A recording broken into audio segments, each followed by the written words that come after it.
اما بعد فقد قال اللہ تبارک و تعالی كما ورد فی سورۃ الجاثیہ اعوذ باللہ من الشیطان الرجیم بسم اللہ الرحمن الرحیم وَإِنَّهُ لَعِلْمٌ لِلسَّاعَةِ فَلَا تَمْتَرُنَّ بِهَا وَاتَّبِعُونِي هَذَا صِرَاطٌ مُسْتَقِيمٌ صدق اللہ العظیم رب اشرح لي صدری ویسر لي امری واحلل عقدۃ من لسانی یفقہوا قولی اللہم ربنا الہمنا رشدنا واعذنا من شرور انفسنا اللہم ارنا الحق حقا وارزقنا اتباعہ وارنا الباطل باطلا وارزقنا اجتنابہ آمین یا رب العالمین۔ قادیانیت سے متعلق ایک بحث کا آغاز ہو گیا تھا، کیونکہ ہمارے علم میں یہ آیا تھا کہ قادیانیوں نے خاص طور پر ماڈل ٹاؤن کو اپنا ایک مرکز اور اپنا اڈا بنانے کا فیصلہ کیا، اور اس کا ہمیں تجربہ بھی حاصل ہو گیا۔ کچھ نوجوان اہل سنت کے نوجوان میرے پاس آئے تھے اور انہوں نے میری توجہ ادھر منصرف کرائی کہ یہاں پر یہ اپنی جمعے کی نماز کے لیے اوپن گراؤنڈ استعمال کر رہے ہیں اور اس میں لگا لیتے ہیں پارٹیشن وغیرہ، اور بڑی یوں سمجھیے کہ بڑی مہم کے ساتھ دونوں طرف کی سڑکیں بند کر کے، اور جو بھی لوگ مسافر ہیں انہیں بھی دعوت دیتے ہیں کہ آئیں یہاں جمعہ پڑھیں، اور بعض لوگ مغالطے میں وہاں جمعہ پڑھ لیتے ہیں۔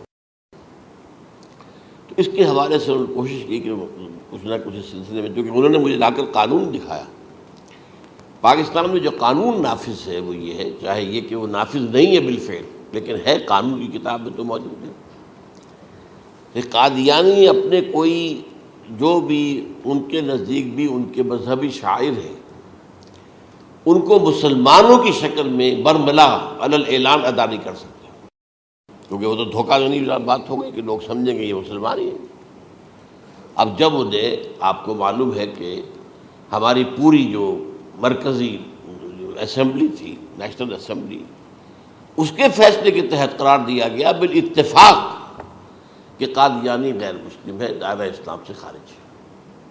یہ تو فیصلہ ہوا پارلیمنٹ کا اس بڑے پیمانے، بعد میں پھر ضیاء الحق صاحب کے زمانے میں یہ تو ہوا تھا، آپ کو معلوم ہے بھٹو کے زمانے میں، تو ضیاء الحق صاحب کے زمانے میں اسی کی گویا کہ فردر سٹیپ کے طور پر یہ بات طے کی گئی اور قانون بنا دیا گیا کہ وہ اپنی مسجد کو مسجد نہیں کہہ سکتے اور مسجد کی صورت پر نہیں بنا سکتے کہ گزرنے والے کو یہ خیال ہو کہ یہ مسجد ہے۔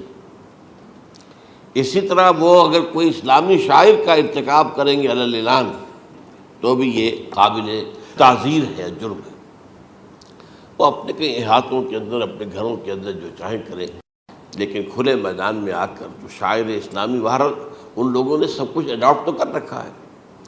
سب سے بڑی بات تو وہ ہے کہ انہوں نے ایک جھوٹے نبی کا اقرار کیا ہے کہ وہ نبی ہے، اس نے ہمارے درمیان فصیل حائل کر دی ہے۔ اب جو اس کو مانتے ہیں ان کے نزدیک ہم کافر ہیں۔ آپ کو معلوم ہے کہ یہ میں بیان کر چکا ہوں کہ حالانکہ قائد اعظم کا کتنا بڑا احسان تھا کہ چودھری ظفر اللہ خان کو انہوں نے فارن منسٹر بنایا پاکستان کا، لیکن جب ان کا انتقال ہوا ہے قائد اعظم کا تو اس کی جنازے کی نماز میں شریک نہیں ہوا، وہ شخص موجود رہا۔ جو دوسرے ممالک کے سفراء آئے ہوئے تھے، ظاہر بات ہے وہ مسلمان تو نہیں تھے، کوئی عیسائی تھے یا کوئی اور تھے، ہندو تھے، بدھ تھے، جو بھی تھے۔ اب چونکہ قائد اعظم کا انتقال تھا ایک مملکت کے صدر کا، تو وہ لوگ سبھی موجود تھے، لیکن ظاہر ہے کہ وہ نماز میں شریک نہیں ہوئے، وہ مسلمان تو نہیں تھے۔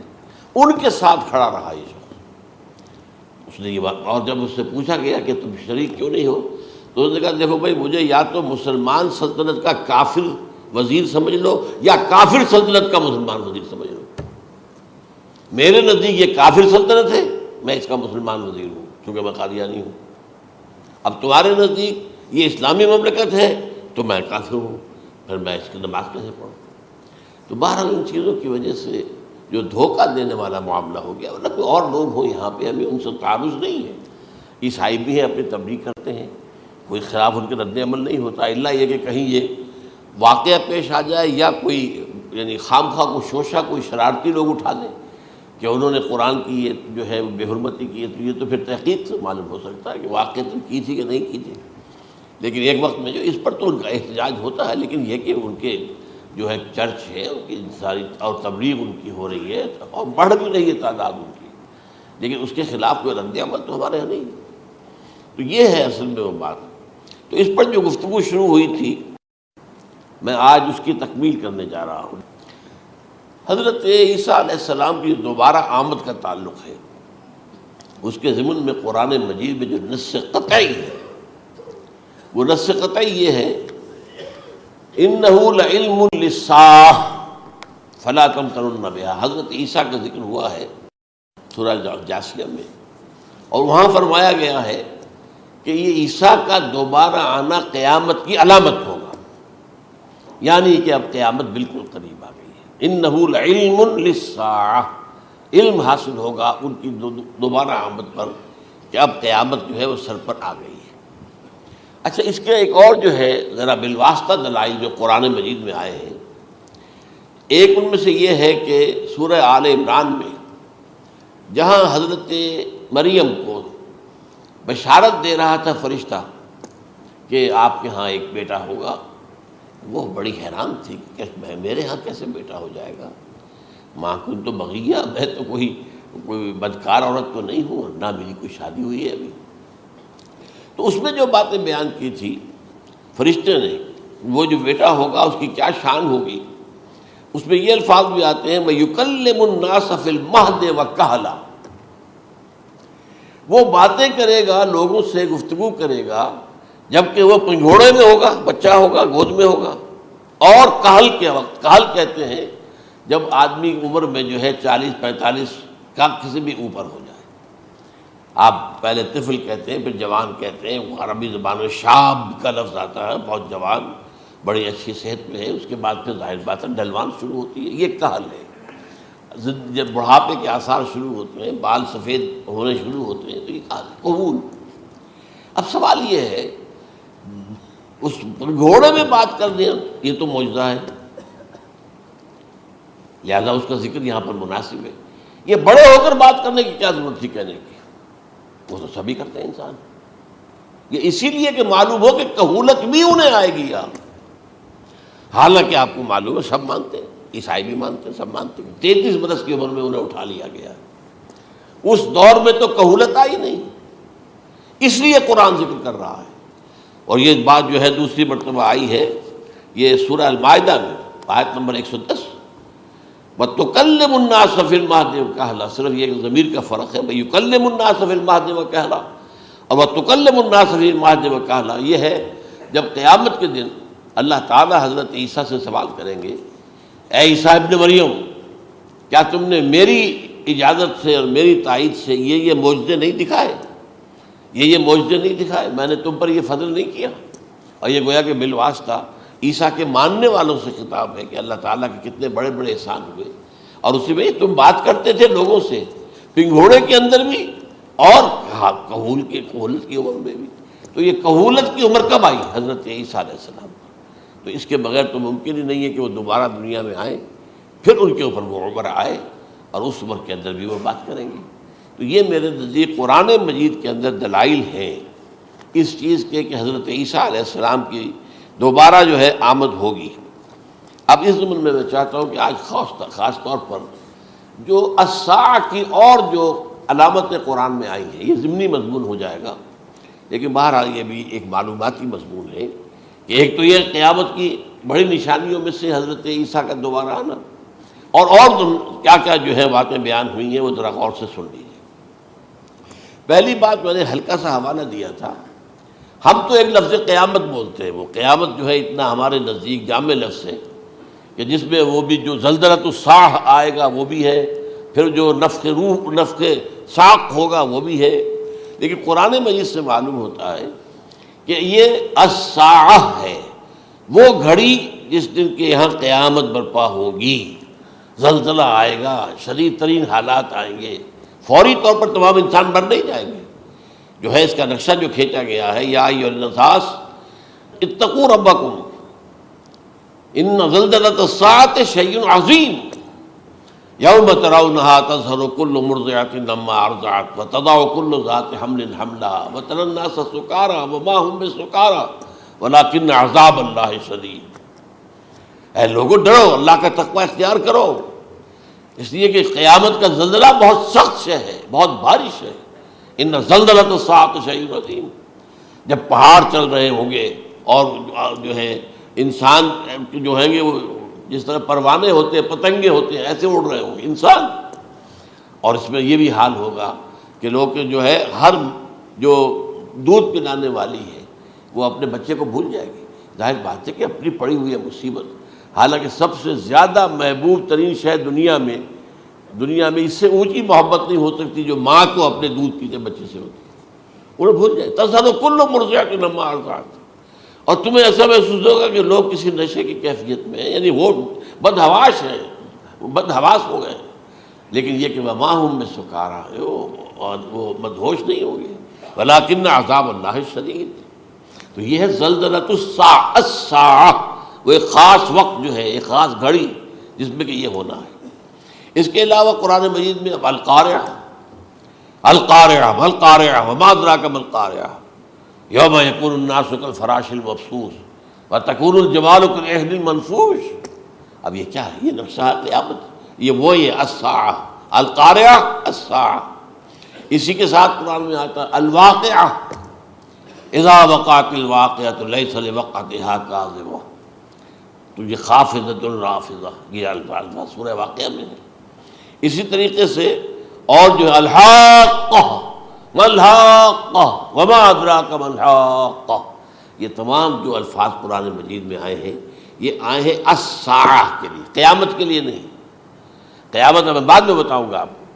چنانچہ 3 نفخے ہیں جو قرآن سے ثابت، نفخ فی الصور، اور اس نفخ فی الصور کا یہ عالم ہوگا یوم ینفخ فی الصور ففزع من فی السماوات ومن فی الارض الا من شاء اللہ، جس دن پھونکا جائے گا سور میں، اور اس وقت صورتحال یہ ہو جائے گی کہ جو بھی آسمانوں میں ہے، زمین میں ہے، سخت پریشانی اور سخت پشیمانی اور ایک طرح کے مرعوبیت اور خائف ہو کر رہ جائیں گے، الا ان کے کہ جن کو اللہ چاہے، اس کے کوئی ملائکہ مقربین ہوں گے۔ من فی السماوات فی الارض ہے، اس کے ساتھ ہی یہ کہہ دیا گیا ہے، لیکن یہ باقی پورے لوگوں کے اوپر، پوری مخلوقات کے اوپر ایک جو ہے گھبراہٹ کی کیفیت طاری ہو جائے گی۔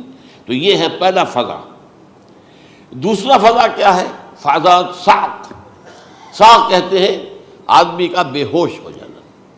یہ دوسری مرتبہ جب سور پھونکا جائے گا، وَنُفِخَ فِي الصُّورِ فَصَعِقَ مَن فِي السَّمَاوَاتِ وَمَن فِي الْأَرْضِ إِلَّا مَا شَاءَ اللَّهُ، یہ ہے کہ اس کے بعد وہ سب کے اوپر موت طاری ہو جائے گی۔ یہ دوسرے سور پھونکے جانے کے بعد ہے۔ پھر ثُمَّ نُفِخَ فِيهِ أُخْرَى، پھر ایک مرتبہ اور سور پھونک ماری جائے گی، یہ تیسرا ہو رہا ہے۔ فَإِذَا هُمْ قِيَامٌ يَنظُرُونَ، تو اچانک سب کے سب کھڑے ہوں گے اللہ کی طرف دیکھتے ہوئے۔ اب یہ جو ہے یہ ہے یوم القیامہ، قام یقوم قیامتاً، کھڑا ہونا، کیونکہ اس دن یوم یقوم الناس لرب العالمین، جس دن کے تمام انسان جو ہے کھڑے ہو جائیں گے اپنے رب کے حضور میں، جس کا نقشہ کھینچا گیا ہے اذا دکت الارض دکا دکا وجاء ربک والملک صفا صفا۔ تو یہ سب کے سب انسان بھی جو ہے موجود ہوں گے، فرشتے صفے باندھے ہوئے ہوں گے، اور اللہ تعالیٰ جو ہے اپنے خاص عرش کے ساتھ، یحمل عرشہ ثمانیہ، 8 فرشتے اس عرش کو اٹھائے ہوئے ہوں گے، جبکہ یہ آسمان پھٹے گا اور اس روئے ارضی پر اللہ تعالیٰ کا نزول ہوگا۔ یہ جو ہے ہمارا یوم القیامہ یہاں ہے، یوم القیامہ ہی میں جو فیصلے ہونے یہاں ہونے، قصہ زمین برسر زمین، جو نیکیاں تم نے یہاں کمائی ہیں یا جو بدیاں تم نے یہاں جن کا ارتکاب کیا کا فیصلہ یہاں ہوگا۔ اس کے بعد واللہ عالم کچھ اور بھی چیزیں ہیں، لیکن یہ کہ وہ سب عام طور پر لوگوں کے علم میں نہیں ہے۔ میں نہیں چاہتا کہ خام خواہ کسی نئی بات سے کوئی جو ہے ذہنوں کے اندر کوئی تشکیک پیدا ہو جائے، شبہات پیدا ہو جائے، لیکن یہ چیزیں جو میں نے آپ سے عرض کی یہ از قرآن ثابت ہے، اسی زمین پر اترنا ہے۔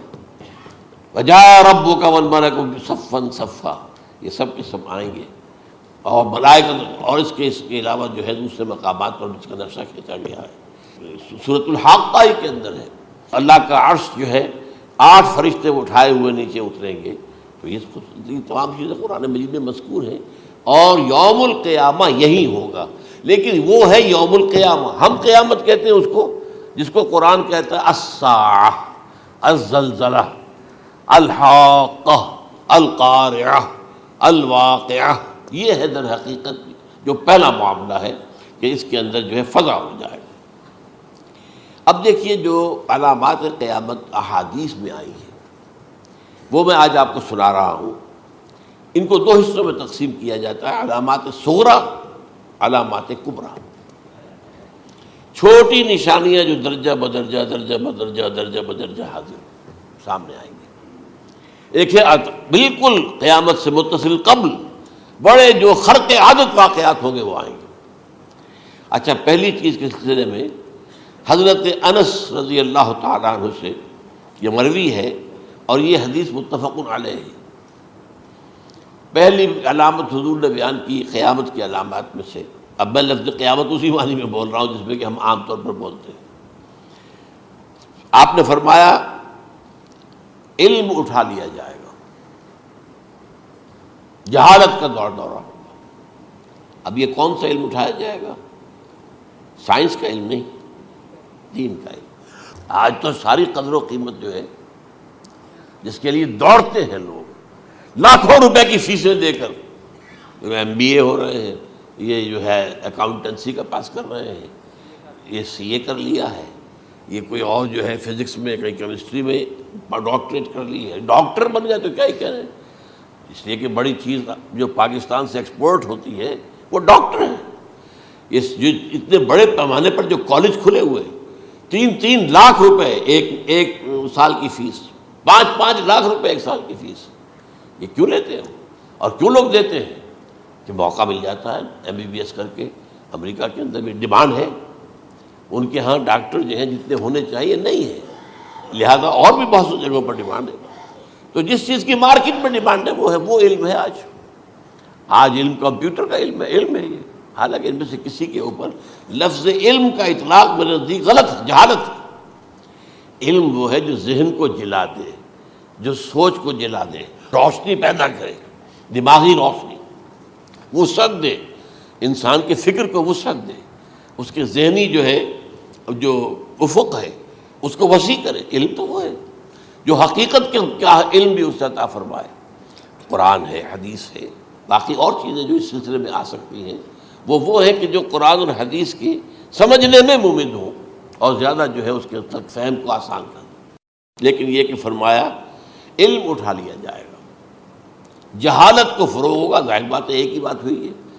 دوسرے نمبر پہ یہ کہ جہالت کو فروغ ہوگا. نمبر 3 زنا کثرت سے ہوگا. نمبر 4 شراب نوشی عام ہو جائے گی.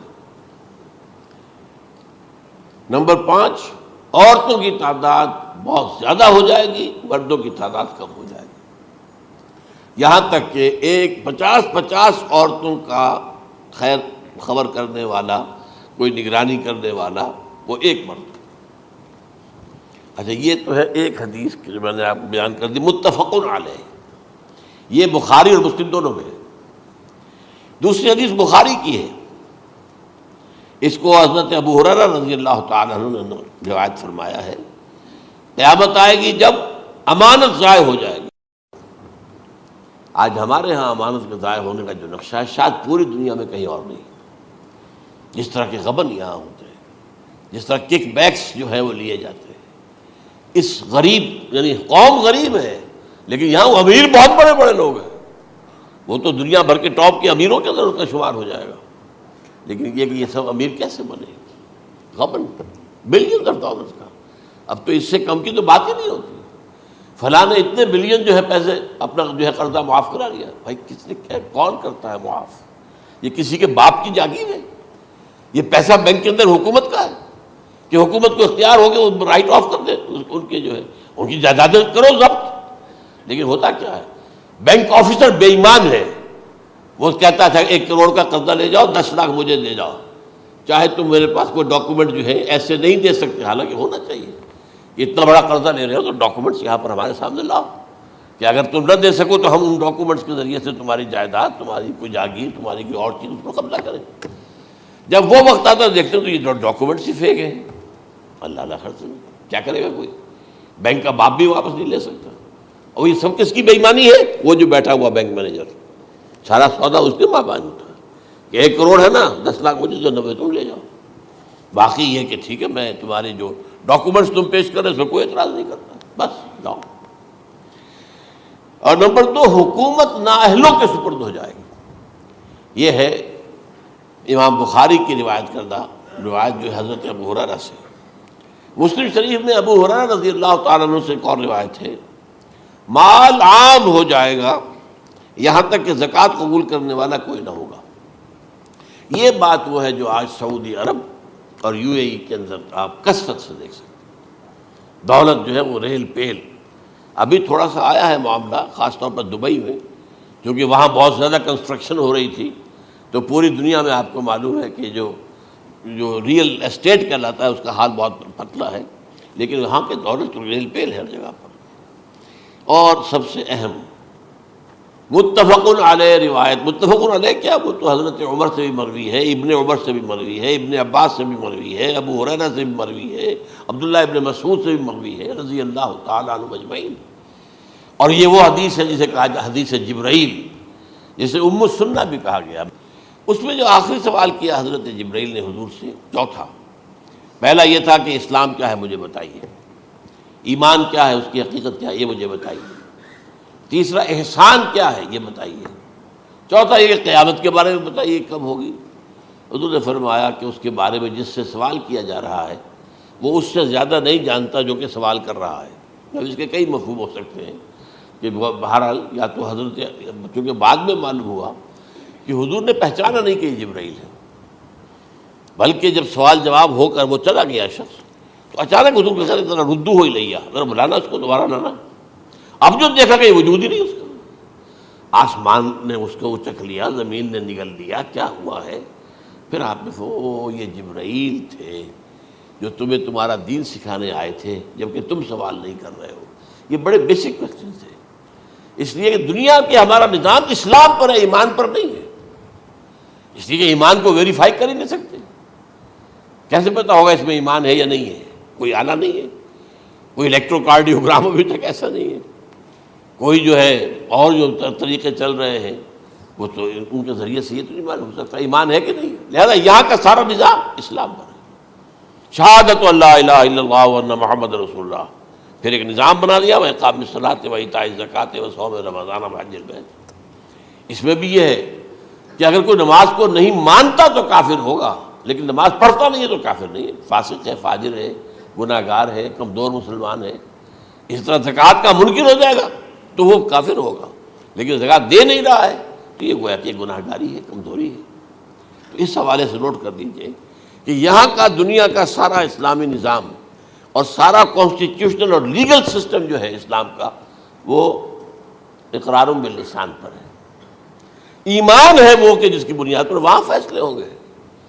یہاں کوئی شخص مسلمانوں کا بڑا لیڈر ہے، بڑا علامہ ہے، بڑی اس کی قدر و منزلت ہے، اس کے ہاتھ چومے جا رہے ہیں، پاؤں چومے جا رہے ہیں، ہو سکتا ہے وہاں کہا جائے دفع ہو جاؤ، تمہارے دل میں ایمان نہیں تھا، تم نے یہ سب کچھ کیا تھا اس لیے کہ کہا جائے کہ بڑے عالم ہو، اور یہ کہا جا چکا فقط قیلا، اب یہاں کچھ نہیں ہے تمہارے پاس۔ پھر فرشتوں کو حکم ہوگا کہ اس کو گھسیٹتے ہوئے جہنم میں ڈال دیں۔ 3 باتیں بیان کی آپ نے، یہی حشر اس کا ہوگا مالدار کا، اللہ پوچھے گا میں نے تمہیں بہت مال دیا تم نے کیا کیا؟ وہ کچھ گنوانا شروع کرے گا، اللہ فرمائے گا جھوٹ بول رہا، قذبتا، تم نے یہ خیرات و صدقات اس لیے کیے تھے کہ تمہاری سخاوت کے ڈنکے بج جائے، تعریفیں کی جائے، وہ کی جا چکی ہے، دنیا میں ڈنکا بج گیا، یہاں کچھ نہیں ہوا، وہ نیت دل میں کچھ اور تھی تمہارے۔ میں لیس البر ان تولوا وجوہکم والا قرآن مجید کا سبق ہمارا منتخب نصاب کا نمبر 2 بڑی تفصیل سے بیان کیا۔ یہی معاملہ ہوگا اس عالم کا، اللہ فرمائے گا میں نے تمہیں علم دیا، تم نے، وہ کہے گا میں نے علم پھیلایا لوگوں میں ہدایت کی، جھوٹ بول رہے ہو، تم نے تو صرف اس لیے کیا تھا، تمہاری نیت یہ تھی کہ بڑا عالم شخص ہے، بڑا فاضل شخص ہے، تو یہ سب کہا جا چکا۔ تو وہاں کا معاملہ جو ہے وہ اسلام پر نہیں ہے کہ آپ دکھائیں گے دیکھیے یہ میرا آئیڈینٹی کارڈ، اس پہ اسلام میرا مذہب لکھا ہوا ہے، یا یہ میرا پاسپورٹ ہے، آئیڈینٹیفیکیشن کے لیے دنیا میں عام طور پر یہ چیزیں ہوتی ہیں، کوئی تعلق نہیں۔ آخرت کا معاملہ کسی اور شے پر ہے، وہ تو ایمان دل میں ہے، اور تمہارے تمام جو حرکات ہیں، اعمال ہیں، ان سب کے اندر جب تک کہ اصل جو قوت متحرکہ ہے وہ اللہ کی محبت نہ بن جائے. اخلاص للہ وحب اللہ للہ. اور یہ کہ یہ تمام چیزیں جیسا کہ فرمایا، ایک حدیث بڑی پیاری ہے، ایمان کی تکمیل کی علامت کیا ہے؟ فرمایا من احب للہ وابغض للہ ومنع للہ واعطى للہ فقد استکمل الایمان. جس شخص کے نے محبت جس سے بھی کی اللہ کے لیے کی، اپنے مفادات کے لیے نہیں، رشتہ داری کی بنیاد پر نہیں. محبت اوپر ہو جائے، رشتہ دار کا حق ہے دو، بیوی کے حقوق ہیں دو، لیکن محبت یہ اللہ کے لیے ہو کہ فلاں شخص سے مجھے محبت اللہ کے لیے. اور اگر نفرت رکھی تو اللہ کی وجہ سے رکھی، اس لیے رکھی کہ وہ اللہ کے دین سے دور ہے، وہ اللہ کے راستے پر نہیں آ رہا ہے، وہ فسق و فجور کی جو ہے زندگی کو آ رہا. اس میں بھی یہ ہے کہ یہ نہیں ہے تعلق قطع کر لو، تعلق قطع کرو گے تو تبلیغ اور اصلاح کا موقع کہاں رہے گا، لیکن دلی محبت نہیں ہوگی اس میں. تو اگر محبت ہے تو اللہ کے لیے، اور نفرت ہے تو اللہ کے لیے. اور کسی کو کچھ دیا ہے تو اس لیے کہ اللہ کا حکم ہے کہ دوں، اور کسی سے کچھ روکا ہے تو اس لیے کہ اللہ کا حکم ہے کہ روکوں، اس کو نہیں دینا ہے. فقد استکمل الایمان، تو اس شخص نے ایمان کی تکمیل کر لی. یہ ہے اصل جو ڈیسائیڈنگ فیکٹر ہے، وہ یہ ہے. اور اس ایمان کی پہلی علامت کیا ہے؟ کیسے معلوم ہو میرے اندر ایمان ہے؟ پہلی علامت سب سے کم تر درجے کا ایمان، اس میں فرمایا گیا اذا اساءت کا سیئۃ وحسنت کا حسنۃ فانت مومن. اگر کوئی اچھا کام کر کے خوشی ہو اور کوئی برا کام ہو جائے تو ملامت ہو، یہ کیا کر بیٹھا، یہ میں نے کیا کیا ہے، یہ مجھے نہیں کرنا چاہیے تھا. یہ اگر احساس ہے نیکی اور بدی کا تو تمہارے اندر ایمان ہے. یہ ایمان ہے ادنیٰ درجے کا. اور وہ ایمان من احب للہ ہے وابغض للہ ہے واعطى للہ ہے ومنع للہ فقد استکمل الایمان. اچھا، یہ جو متفق علیہ حدیث ہے جو حضرت جبرائیل کی ہے، اس میں پھر انہوں نے کہا کہ اچھا اگر آپ مجھے یہ کب ہوگی قیامت نہیں بتا سکتے تو اس کی کچھ علامتیں بتائیے. یہ بڑی عظیم تھا، کیونکہ یہ تو تمام احادیث کے اندر میں نے عرض کیا نا کہ سب سے زیادہ صحابہ سے منقول ہے. اور آپ نے فرمایا کہ جب لونڈی اپنی مالکہ کو جنے گی اور تم دیکھو گے کہ ننگے بدن ننگے پیر بھوکے ننگے بھیڑوں اور بکریوں کو چرانے والے اونچی سے اونچی عمارتیں بنانے میں ایک دوسرے کا مقابلہ کریں گے. اذا تلد الامۃ ربتها، کیا بانی ہے؟ یہ خاص الفاظ کیوں کہے گئے؟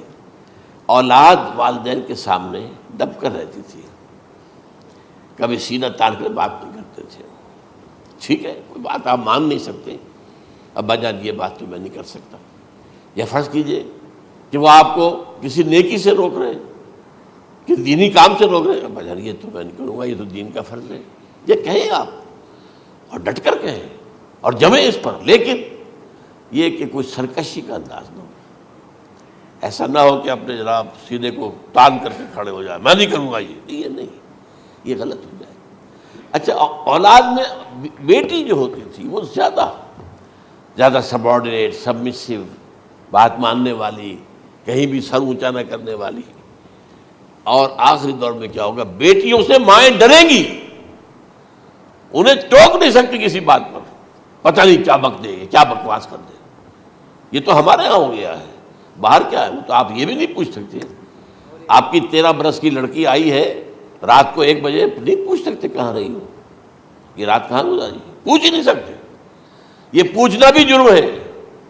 اپنے چھوٹے بچے کو آپ نے ایک تھپڑ مار دیا، تہذیب ہے، سکھانا ہے، غلط کام کیا ہے، اس کی سرزنش ہو رہی ہے، فوراً وہ اگر ایک فون کر دے گا پولیس آئے گی، بچے کو لے جائے گی، اسے لا کر کہیں اور جو ہے ڈپازٹ کرے گی اور آپ پر مقدمہ چلے گا، آپ کو اس کی سزا بھگتنی ہوگی.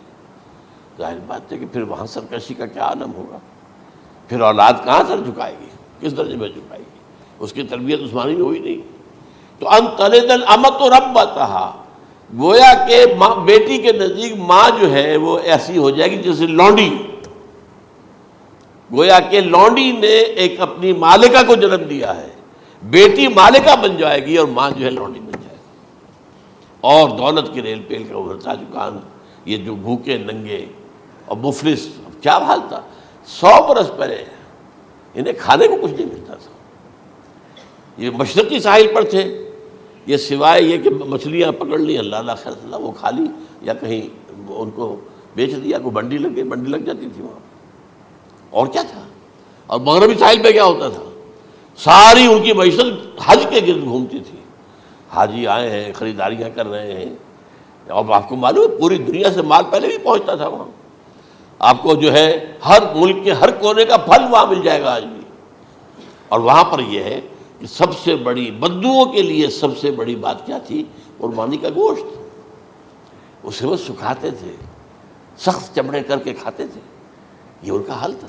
آج جا کر دیکھیے نئے شہر بن رہے ہیں، امریکنز کو کانٹریکٹ دیے جا رہے ہیں، بالکل ماڈرن شہر بنا دو، ایک ایبسلیوٹلی ماڈرن شہر جو ہے، وہ جو مشرقی ساحل کے اوپر جو پہلے سے آرام کو سٹی ہے، امریکن سٹی ہو، اس کے اندر کوئی سعودی بھی داخل نہیں ہو سکتا سوائے جس کے پاس اس سٹی کی طرف سے لائسنس نہ ہو، اور اس کی چار دیواری کے اندر، چار دیواری کیا فصیل کے اندر کہی ہے، جو چاہو کرو، کوئی تم پر پابندی نہیں، ننگے نہاؤ، تالاب ہے نہا رہے، ننگی عورتیں ننگی مردیں نہا رہے، کوئی پوچھنے والا نہیں۔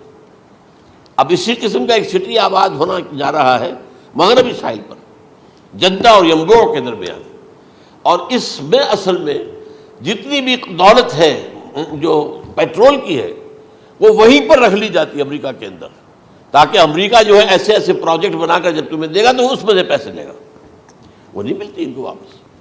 بہرحال یہ تو ایک میں نے ایک جگہ آپ سے ذکر بھی کیا تھا، دی کنفیشنز آف این اکنامک ہٹ مین، وہ کنفیشنز کی بات جو ہے اگر آپ میں سے کسی کو دلچسپی ہو تو اسے پڑھیں کہ کس طریقے سے 1973 کے آئل امبارگو کے بعد جو شاہ فیصل شہید کے زمانے میں ہوا تھا، پھر جس طریقے سے امریکہ نے ان تمام ممالک کو جکڑ لیا ہے، اس کا پورا جو پروسیس کیا تھا وہ سامنے آتا ہے۔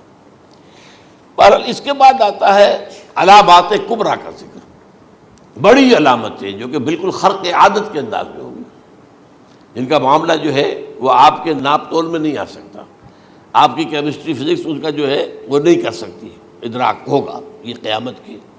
ان میں نمبر 1 کیا ہے، ایک بہت بڑا دھواں آئے گا، پوری دنیا کو لپیٹے گا۔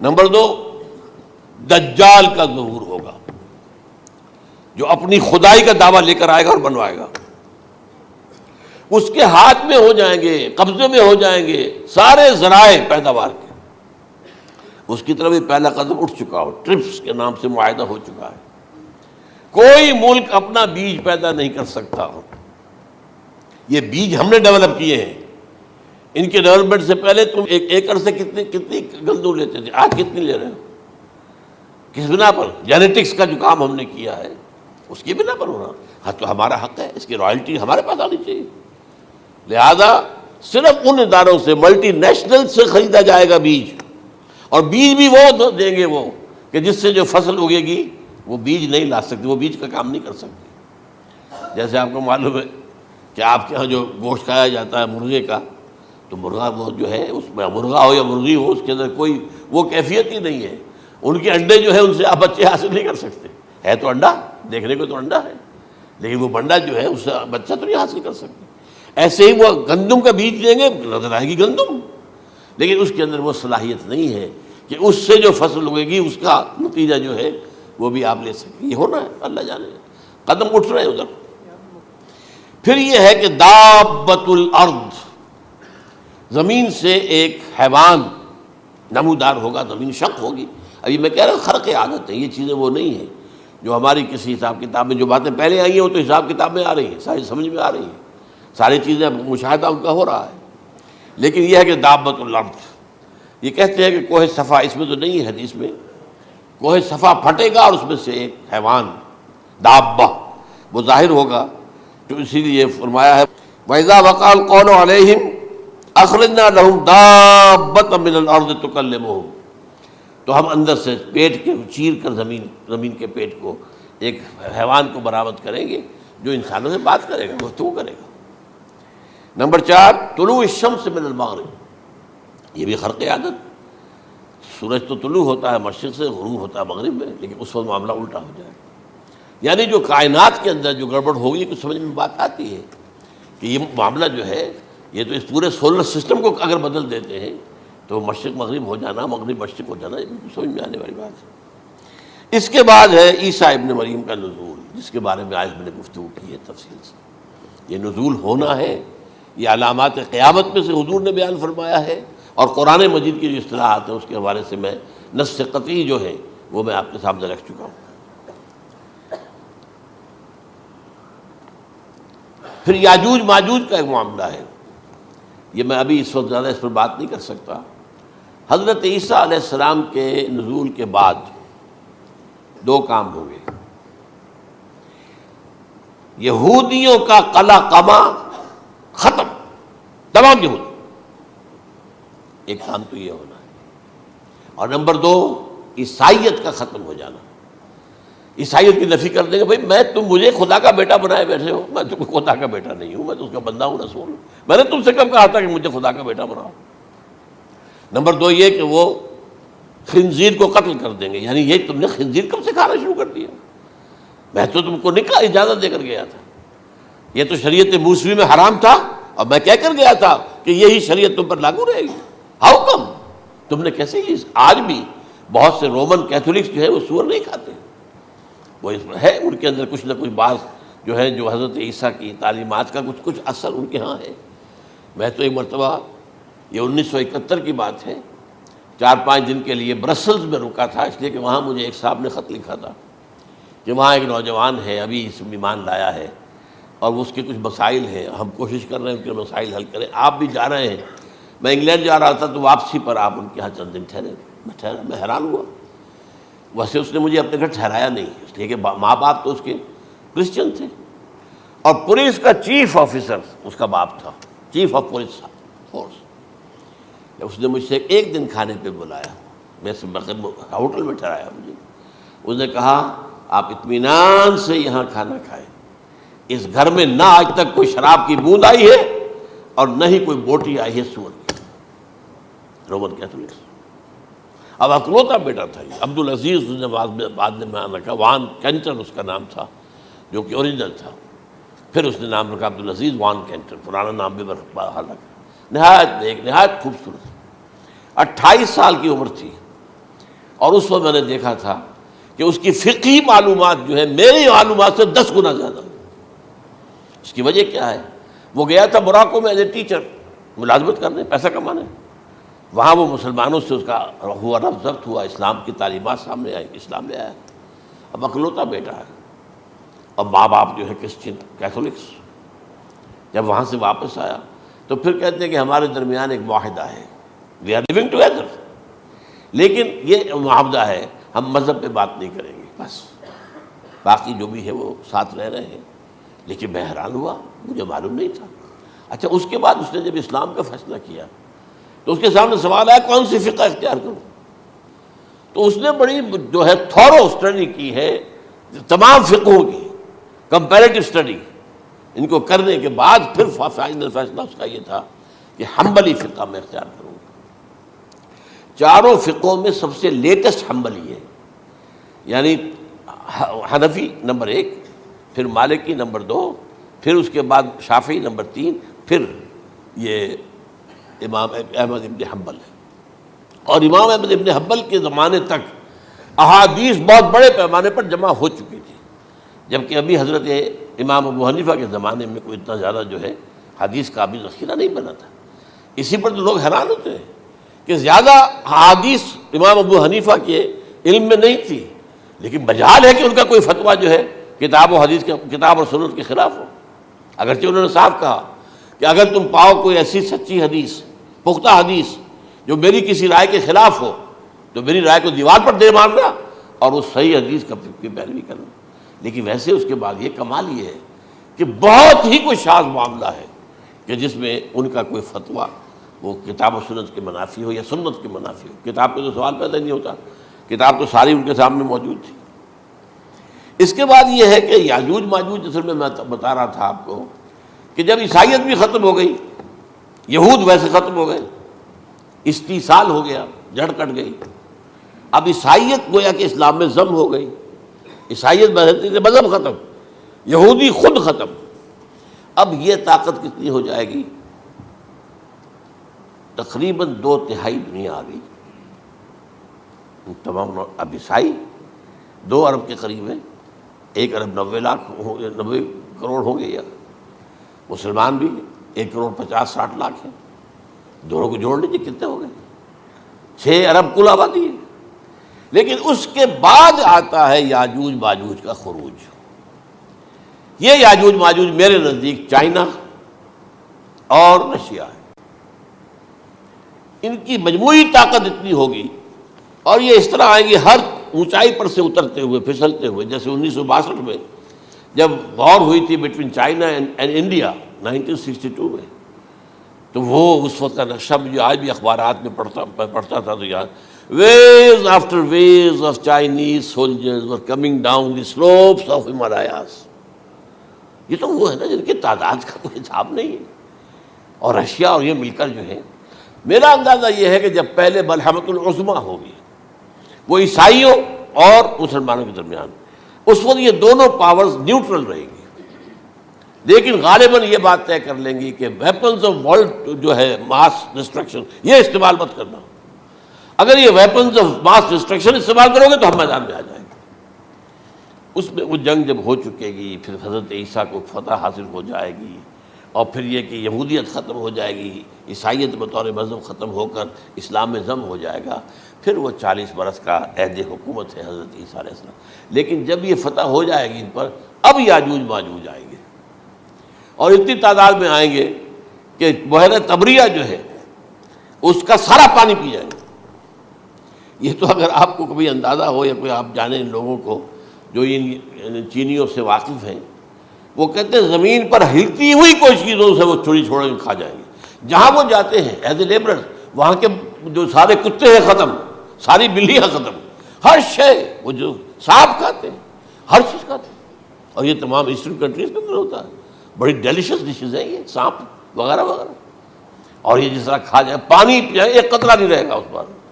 تو پھر جو ہے اللہ تعالیٰ اس وقت جو ہے اس میں ایک ایسی بیماری پیدا کرے گا، یہ سب مر جائے، یہ معجزے سے ہوگا۔ یعنی ان کے اوپر فتح جو ہے وہ عام لڑائی کے ذریعے سے نہیں ہوگی، بلکہ اس کے اوپر فتح جو ہوگی وہ اللہ تعالیٰ سے ہوگی، ایک بیماری پیدا ہوگی، سب مر جائے گا۔ اور اس کے بعد اللہ تعالیٰ ایسے پرندے بھیجے گا بڑی لمبی لمبی گردنوں والے، وہ ان سب کو کھا جائیں گے، جیسے ہمارے ہاں گدھ ہوتے ہیں، وہ ان کو صاف کر دیں گے۔ ورنہ تو یہ ہے کہ پوری دنیا کے اندر جو بدبو اور جو پیدا ہوتا معاملہ اس سے، تو اس نوع انسانی کی بقا ممکن نہیں تھی۔ ان کے خاتمے کے بعد پھر یہ ہوگا کہ حکومت اسلامی جو ہے پوری دنیا میں حضرت مسیح علیہ السلام کی ہوگی۔ 45 برس وہ رہیں گے، اسی میں وہ کہلن بھی آ جائے گا، وہ فی المہد و کہلن جو میں نے شروع میں بیان کیا تھا، اسی میں پھر یہ ہے کہ وہ شادی بھی کریں گے، ان کی اولاد بھی ہوگی، اور پھر ان کا انتقال ہوگا تو حضرت حضور صلی اللہ علیہ وسلم کے حجرے میں، وہیں پر جہاں حضور اور ابو بکر اور عمر رضی اللہ تعالیٰ عنہم دفن ہیں، وہیں پہ ان کو دفن کیا جائے گا۔ اور قیامت کے دن حضور فرماتے ہیں کہ میں اور یہ تینوں ساتھ نکلیں گے۔ تو یہ ہے واقعات و واقعات۔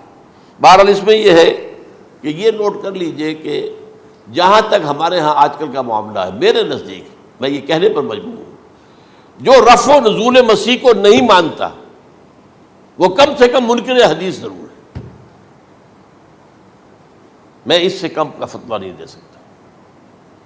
اب یہ ہے کہ جو لوگ مہدی کو نہیں مانتے ان کا معاملہ میں مختلف سمجھتا ہوں، چند منٹ لے رہا ہوں آپ کے، اور اس لیے کہ ان کی حدیثیں صحیحین میں نہیں ہیں، بخاری مسلم میں نہیں، اور یہ کہ بہرحال ان کا معاملہ جو ہے وہ ایسا نہیں ہے حضرت عیسیٰ کا۔ حضرت عیسیٰ کے آنے کا جو کچھ ہوگا وہ تو میں نے آپ کے سامنے بیان کر دیا، لیکن یہ ہے کہ حضرت مہدی ہمارے نزدیک اس میں خرق عادت کوئی ہے ہی نہیں۔ جیسے ہر صدی کے مجدد ہوتے ہیں، آخری صدی کے مجدد وہ ہوں گے، اور میرے نزدیک یہی آخری صدی ہے، اور اسی میں حضرت مہدی کا ظہور ہو جانا۔ سعودی عرب میں کوئی خانہ جنگی ہوگی کسی بادشاہ کے انتقال پر، اور پھر اس وقت یہ ظاہر ہوں گے، اس وقت ملک کے حالات کو سنبھالنے کے لیے لوگ ان کو زبردستی نکالیں گے، چھپے ہوئے ہوں گے ایک گھر میں۔ یہ حضرت ام سلمہ رضی اللہ تعالی عنہ کی روایت ہے کہ ایک بادشاہ کے انتقال پر یہ خانہ جنگی ہو جائے گی اور ایک شخص مدینے سے بھاگ کر مکے میں چھپ جائے گا.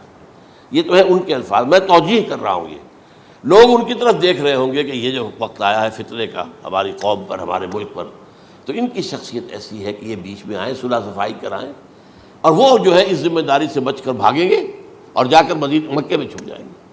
پھر لوگ انہیں تلاش کر کے نکالیں گے اور زبردستی ان کے ہاتھ پر بیعت کریں گے، ورنہ وہ اتنے بڑے منصب کو. اور پھر یہ بھی ہے، ایک حدیث میں آتا ہے یصلحو فی لیلۃ واحدہ، ایک رات میں ان کی مکمل اصلاح کر دیں گے. یعنی اگر کوئی تھوڑا بہت نقص اور عیب کوئی ہوا بھی، کوئی کمی کوتاہی ہوئی بھی، تو اللہ تعالیٰ ایک رات میں اصلاح کروا دیں گے. لیکن ہمارے نزدیک اس قدر کوئی خرق عادت ہے ہی نہیں. البتہ جو کہتے ہیں اہل تشیع، وہ خرق عادت ہے کہ ان کے 12ویں امام جو ہے وہ بچپن ہی کے اندر اس خوف سے کہ جو بنو عباس بادشاہ ہیں وہ ان کو قتل کر دیں گے، تو وہ ایک غار میں چھپا دیے گئے. اب وہ 1200 برس سے اس غار کے اندر چھپے ہوئے، اور اس کے بعد وہ ظاہر ہوں گے، وہ امام مہدی ہوں گے. اس میں خرق عادت ہے. لیکن میں یہ کہتا ہوں کہ محض خرق عادت کی بنیاد پر ہم اس کی نفی نہیں کریں گے. کیوں؟ کیا ہم یہ نہیں مانتے کہ اصحاب کہف 300 برس تک سوئے رہے؟ یہ کیا عام بات ہے؟ حضرت عزیر علیہ السلام، اللہ نے انہیں موت دی، موت، اور 100 برس کے بعد زندہ کر کے اٹھا لیا. تو خرق عادت حضرت عیسیٰ کو ہم اتنا بڑا خرق عادت مانتے ہیں کہ اٹھا کر آسمان پر، تیسرے آسمان کے اوپر ہیں، موجود ہیں، اب بھی ہیں. شب معراج میں تیسرے آسمان پر حضور کی ملاقات ان سے ہوئی. تو یہ خرق عادت کی بنیاد پر نفی نہیں ہم کرتے. ہو سکتا ہے، لیکن یہ کہ اس کے لیے ہمارے پاس کوئی دلیل نہیں، کوئی احادیث نہیں، کچھ نہیں، اس لیے ہم اس کو نہیں مانتے. البتہ خود وجود جو ہے حضرت مہدی کا، وہ کوئی عجیب بات نہیں ہے. وہ تو جیسے پہلے بھی آئے ہیں ہمارے مجددین، ایسے مجدد ہوں گے اور دین کو تازہ کر دیں گے. ایک صحیح اسلامی ریاست جو ہے وہ عرب میں قائم ہو جائے گی دوبارہ. حضور نے فرمایا وہ عدل اور انصاف سے عرب کو اسی طرح بھر دے گا جیسے کہ وہ اس سے پہلے ظلم اور جور اور زیادتیوں کے سے بھری ہوئی ہوگی. تو یہ کام ہوگا، یہ تو مجدد کا کام ہوتا ہی ہے اس حوالے سے. لیکن بہرحال میں نے پھر بھی کہا کہ اگر احادیث کی کمزوری کی وجہ سے کہ صحیح عین میں نہیں ہے، اگر کوئی شخص انکار کرے تو مجھے کوئی اعتراض نہیں ہے، ٹھیک ہے. لیکن جو حضرت عیسیٰ کے نفع سماوی اور حضرت عیسیٰ کے نزول کا انکار کرتا ہے، وہ کم سے کم، میں انہیں اور آگے کوئی فتویٰ نہیں دیتا کہ وہ کافر ہو گئے یا یہ ہو گئے یا وہ ہو گئے، لیکن منکر حدیث کے لائن میں تو وہ لازماً کھڑے ہو گئے.